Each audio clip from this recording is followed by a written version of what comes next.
November is all about living well at home, and today I'm going to be focusing on creating a command center in my pantry. Is the pantry a weird place to have a command center? Well, I don't think so, and I am going to share why pretty soon. But first and foremost, I wanted to share my inspiration for this. It came from Jennifer L. Scott's new book, A Connoisseur's Guide to Living Well at Home, Making Everyday Life Extraordinary. Well, let me just say that this is an extraordinary book, and the artwork in here is beautiful. The fact that it's just so well organized, the pages are just lovely. The paper is perfect. But beyond that, beyond the aesthetics of it, it's actually really helpful, and I have already gained so much from it. So I'm going to create 3 videos surrounding this book, and that's something that you can look forward to this month. But it is available for pre-order right now, and it will go live, I guess, on November 18th. That's when it will be just available to purchase, but you can pre-order it right now. And I have it linked in my description box below. But Jennifer is a wonderful friend of mine, and I met her through here on YouTube, and she has a beautiful channel that I'm sure if you enjoy my content, you would enjoy hers. So I would encourage you to go over and check her channel out. I will leave that linked in my description box below, along with her new book that you can click on that link. So the first thing that I wanted to kind of get into was in the function section of it.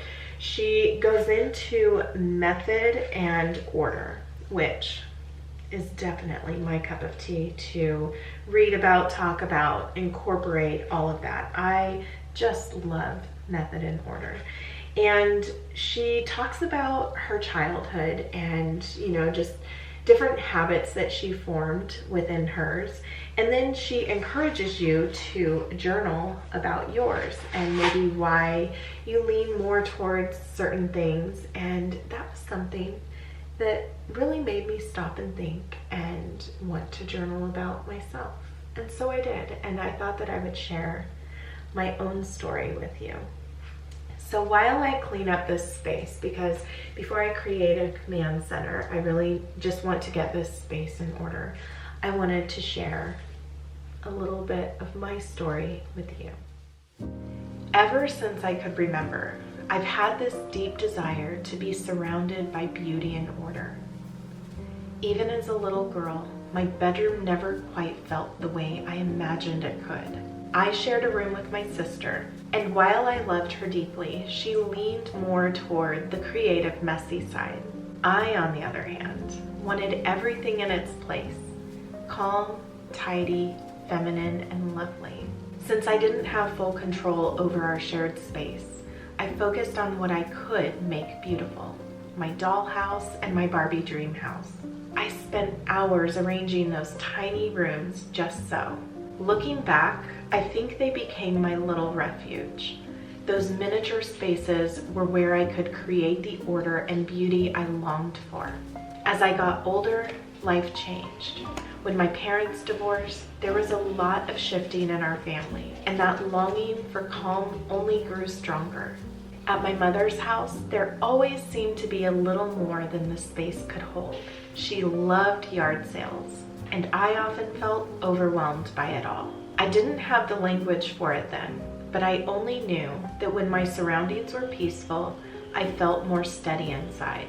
So I would spend hours organizing, finding places for things, trying to create just a bit of breathing room. In my child mind, order became a way to cope with the instability around me. Even now, one of the hardest things for me is living with other people's extra. I love my family, but clutter and excess can create stress that I feel deeply. Because of that, I've worked hard to keep our home pared down, not in a harsh or minimalistic way, but in a way that feels peaceful and manageable. I can now see that some of the habits I formed when I was little followed me into adulthood. I still have a pretty narrow view of how I think things ought to be. And when they're not, it can feel unsettling. I think many of us experience that, especially when life feels out of control. Creating order becomes a way to quiet the noise. Over the years, I've learned that beauty and organization aren't about perfection. They're about peace. They help us breathe a little easier. They help us show care for the people who live under our roof. That's why I'm such a believer in having a little method and order at home. Rhythms and systems that support the life we actually live. And that's why I've been so intrigued by the idea of bespoke organization, something I've been reading about recently in Jennifer L. Scott's new book, Living Well at Home. The whole idea is that organization shouldn't be one size fits all. It should be tailored, bespoke to the people who live in the space. Instead of fighting what is, we learn to create systems that work with our personalities, our routines, and our season of life. So rather than chasing the perfect pantry or the perfect closet from Pinterest, we start with the real needs of our home and family. We create order that fits us. My childhood taught me that our surroundings matter. They influence how we feel, how we relate to one another, and even how we reset. And today, that early longing has become both my work and my joy to help create homes where beauty, order, and peace can settle in. Now that this space is cleaned up, I can share with you why I think that this pantry is the best place for our command center. I used to have a command center, but then we kind of got away from having one just because I found that, I don't know, I just didn't really feel like I needed one at the time. The kids weren't really doing a lot of extra things. If I needed something to be written down, I would just write it in my own planner. But with a lot of the extra things going on within our own household now, especially having kids that work outside the home, schedules that I need to know about, if they need different, or if they want different things, for instance, like from the grocery store, they can add that to the grocery list. It's not just me making the grocery list anymore. And so having a general place for all of these things just makes the most sense. So a beautiful visual that she has in her book is her command center. And I am always inspired by visuals, and it just really made me think about what kind of problems we've been having within our own home. And that's one of the things that Jennifer talks about a lot in this section, is that you have different organizational methods that work out well for you, but there might be little hiccups here and there, little problem areas. And so identifying those are really key to having a home that is run well. And this was an area that I knew was getting out of hand, and I needed to figure out something that would work better for our family. So I went and just got one of those little dry erase boards, found mine at Target, and I really like that it had the gold trim on it because we have a lot of gold accents in here. And what I wanted to do was to have it in a place that wouldn't be visible to, say, if we have guests over, right? I want it to be in a space that we visit every single day. Well, everybody comes in here every single day. And I also didn't want to have it hanging on the wall. I don't know. I like to write where it's not on the wall. And also, I just don't want to put it on the wall. And this space was perfect because this is where, basically, if anyone's going to make breakfast or anything, this is where they would make it. They grab snacks in here before they head out, for school or to go anywhere. So this place made a lot of sense to me, and because of the way that it's tucked away, nobody else, especially guests that come over, wouldn't see it. Ideally, I think that some would think that this should be maybe by the back door or wherever you enter from the garage, for instance. that was initially what I thought would be a great place for that. But that's also right by where our guests would pass through to go to and use the restroom. And not that it's such a big deal if our guests saw this, okay? But I'm just saying, for me, it's more of a personal thing, our family calendar, and I would just like to have it out of the sight of everyone else except for our household. So I ended up putting it over here on the counter, just leaning up. I also wanted to have a place for all of the mail that would be coming in, anything that someone else would need to see. So I put a little mail sorter there. Now, all of the extra little things that may need to be used from time to time, whether that would be the dry erase markers, just any kind of markers, having a place for pencils, pens, scissors, tape, little things that maybe you would even put in a junk drawer. We have this drawer right here, which I didn't really need for other items. And so this to me was a really great place to organize all of that. And it already had built-in organization in it. So this just made a lot of sense to me. Also, to have some baggies here. This isn't the only place that we keep those items that maybe we would be putting things away, like with aluminum foil, plastic wrap, things like that. But it made sense to have baggies here, at least some of them, because this is where they would be making sandwiches or getting, items to take with them. So I did put some of those in here. So anyway, that was something that made sense to me, and that's part of bespoke organization. It's not necessarily a one-size-fits-all. It's something that should fit you and your household.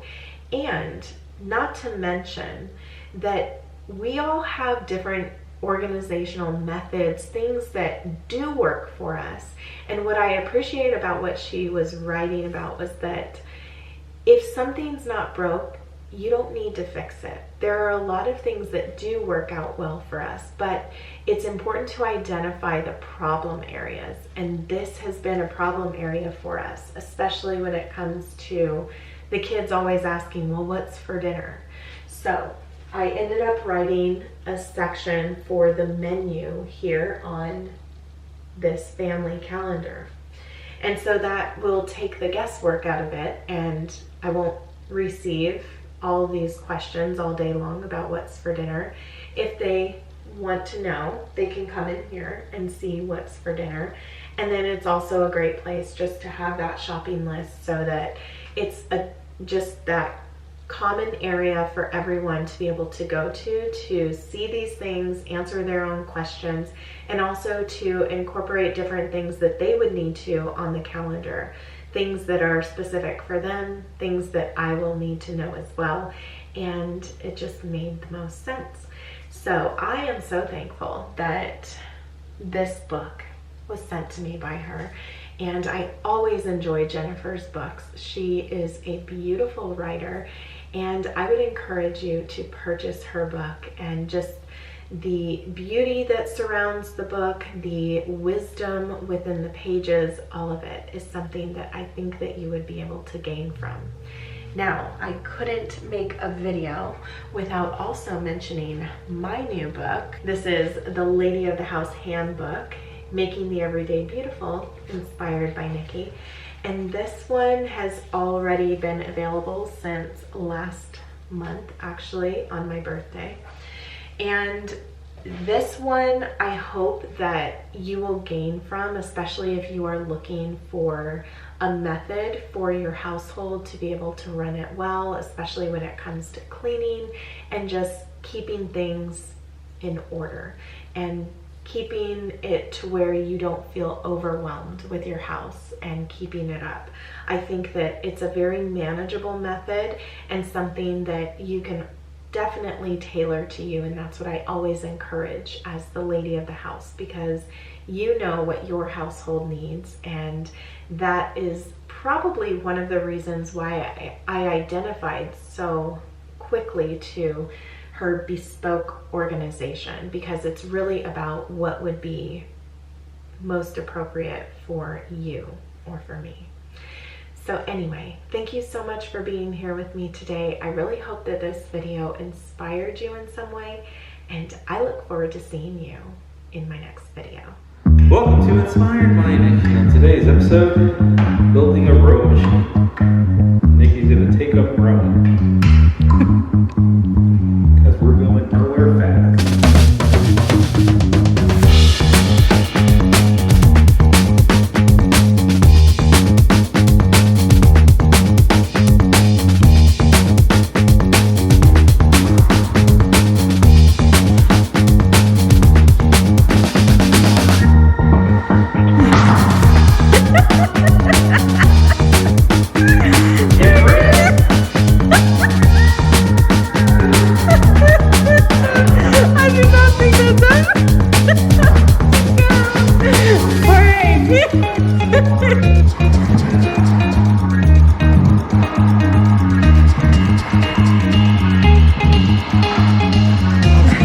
Feel the rhythm, feel the rhythm.